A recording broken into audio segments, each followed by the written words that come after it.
ఉగ్రవాదులను భారత సైన్యం మట్టుపెట్టడంతో తిరుపతి జిల్లా ప్రజలు హర్షం వ్యక్తం చేస్తున్నారు. ఈ మధ్య జరిగిన పహల్గాం దాడిలో 28 మంది మృతి చెందారు. ఈ ఘటనపై ప్రధాని మోడీ తీసుకునే నిర్ణయం చిరస్మరణీయమని, ఖచ్చితంగా ప్రజలంతా మోడీ జీవనకే ఉంటామంటున్నారు. ఇక టెర్రరిజాన్ని అంతమొందించేందుకు భారత్ తీసుకుంటున్న ప్రతి చర్యను తామంతా మద్దతు ఇస్తామంటున్నారు.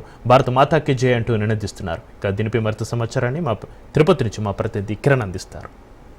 పహల్గాంలో ఏదైతే ఉగ్రవాదులు దాడులు జరిగిన నేపథ్యంలో అదేవిధంగా భారత్ కూడా ఈ ఉగ్రవాదులపై దాడిని అభినందిస్తూ కూడా తిరుపతిలో భారీ ఎత్తున మోడీకి జై భో అనేసంటూ కూడా కొంతమంది ఇక్కడ నినాదాలు చేస్తున్నారు. అయితే ప్రస్తుతం మన భారత్ కూడా ఇదే విధంగా ఆ ఉగ్రవాదులపై స్థావరాలపై దాడి నేపథ్యంలో ప్రస్తుతం మనతో పాటు కొంతమంది హిందువులు ఉన్నారు. వాళ్ళని అడిగి మరిన్ని విషయాలు చెప్పుకున్నాం. అలా చెప్పిన ప్రస్తుతం ఇప్పుడు జరుగుతున్న మోడీ ఏదైతే సింధూర్ పేరుతో ఏదైతే నిర్వహించిన ఈ దాడులు ఎంతవరకు కరెక్ట్, మీరు ఏ విధంగా దీన్ని చూస్తారు? ఈ దాడులు కాదండి, ధర్మరక్షణ కోసం చేస్తున్న పోరాటం. దాడులు అంటే అన్యాయం అనుకుంటారు. ధర్మరక్షణ కోసం ఉగ్రవాదం మీద ప్రపంచం, భారతదేశమే కాదు ప్రపంచం మొత్తం గళమెత్తింది ఉగ్రవాదం అందించాలని. ఆ ఉగ్రవాదాన్ని అంతం చేయడం కోసం నమో నరేంద్ర మోడీ గారు చేసినటువంటి ఈ ధర్మ పోరాటానికి భారతీయుడు కాదు ప్రతి ప్రపంచంలో ప్రతి దేశం ఆయనకి మోడీ గారికి అండగా ఉంటుంది. ఉగ్రవాదం పూర్తిగా నశించేంత వరకు ఈ పోరాటాన్ని ఆపొద్దని చెప్పి మోడీ గారికి భారతీయులుగా మేము ప్రపంచంలో శాంతి కోరుకునే ప్రతి ఒక్కరు ఆయనకు అండగా నిలుస్తారు. కుదిరితే మాకు అవకాశం ఇచ్చిన కూడా మేము కూడా వస్తాం. కావాలంటే ఉగ్రవాదం అంతానికి మేము కూడా మా ప్రాణాలు అర్పించడానికి సిద్ధంగా ఉన్నాం. మా సైనికులు ఏదైతే ఉన్నారో వారు చేస్తున్న త్యాగం, అయ్యా సైనికులారా మిమ్మల్ని మేము గుండెల్లో పెట్టుకుంటాం. మీరు చేస్తున్నటువంటి ఈ రోజు ఈ పోరాటం ప్రతి ఒక్కరికి శాంతిని, మంచి భవిష్యత్తుని ఇచ్చేది. ఇది ఉగ్రవాదానికి ధర్మానికి జరుగుతున్న పోరాటం. ధర్మం ఇంతవరకు ఓడింది లేదు. ఉగ్రవాదం పుట్టిన ప్రతిసారి నశిస్తోంది. ఈసారి కూడా ఖచ్చితంగా ఉగ్రవాదం నశించేంత వరకు మన కలియుగ పురుషుడు దైవం అనేటువంటి నరేంద్ర మోడీ వదిలిపెట్టాడని ఆయనకు అండగా ఉంటామని తెలియజేస్తున్నాం. భారత్ మాతాకి. కొంతమంది కూడా ఉన్నారు హిందువులు, వాళ్ళని అడిగి మరిన్ని విషయాలు అన్న చెప్పండి అన్న. ఇప్పటికే భారత్ పాకిస్తాన్ వైపు కావచ్చు, అదేవిధంగా ఉగ్రవాదం మీద దాడి సింధూర్ ఆపరేషన్ పేరుతో చేస్తున్నారు. అయితే సైనికులు ఉన్నారు, వాళ్ళన్నిటి కూడా గతంలో కూడా కట్టిపెట్టినట్టు చేస్తున్నారు. ఇప్పుడు మోడీ వచ్చిన తర్వాత దాన్ని ఎలా చూడాలంటారు? మీకు ఒక విషయం తెలియజేస్తానండి.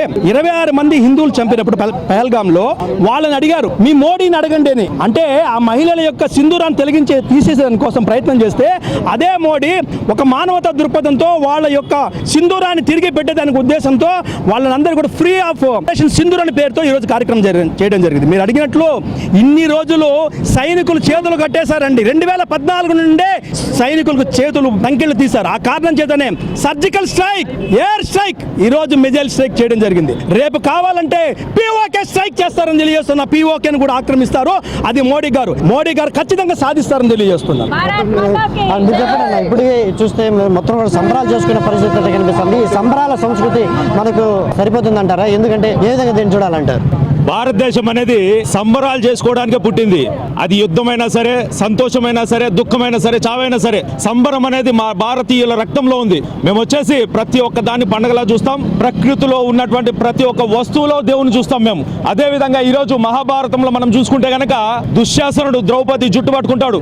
వాడి తొడలు పగట్టుకొని వాడి రక్తంతో వచ్చేసి భీముడు ఏం చేస్తాడంటే ద్రౌపది మాతకు వచ్చేసి రక్తాభిషేకం చేస్తాడు. ఈ రోజు ఆ రక్తాన్ని ఎవడైతే కాశ్మీర్ లో పహల్గాంలో చూసినాడో ఆ నా కొడుకులకందరికీ కూడా రక్తాభిషేకం చేస్తాము. ఆ రక్తంతో వచ్చేసి వీళ్ళందరికీ తిలకం దిద్దుతామనేటువంటి దానికే ఆపరేషన్ సింధూర్ అనే దానికి సరైనటువంటి నిర్వచనం. కాబట్టి రాజకీయ నాయకులు, హిందూ ధార్మిక సంస్థలు అందరూ ఏకమయ్యి ఈరోజు సైనికులకు పూర్తి స్వేచ్ఛనిచ్చి వాళ్ళ ద్వారా ఈరోజు మా అందరిలో కసి ఉంది. మమ్మల్ని వదిలితే దాదాపు వాడెవడో అంటాడు హైదరాబాద్ లో ఉన్నటువంటి ఒక సెక్యులర్ గాడు 15 మినిట్ అంటాడు.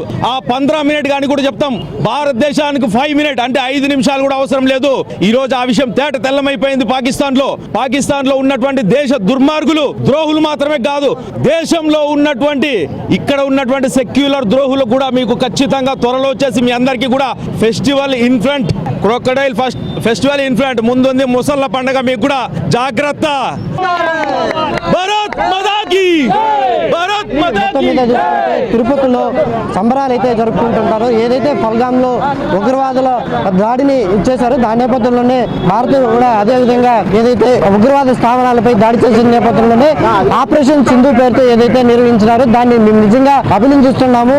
ఎవరైతే పాకిస్తాన్ కావచ్చు, అదేవిధంగా సైనికులు అందరికీ కూడా మేమందరం అండగా ఉంటాము అని చెప్పేసి ప్రతి ఒక్క పౌరులు కూడా దీనికి మీకు వెనకాల నిలుస్తామని చెప్పేసి కూడా తిరుపతి వాసులు చెప్పే పరిస్థితి కనిపిస్తా ఉంది. కెమెరా పర్సన్ రమణాతో కిరణ్ రాజ్, తిరుపతి నుంచి.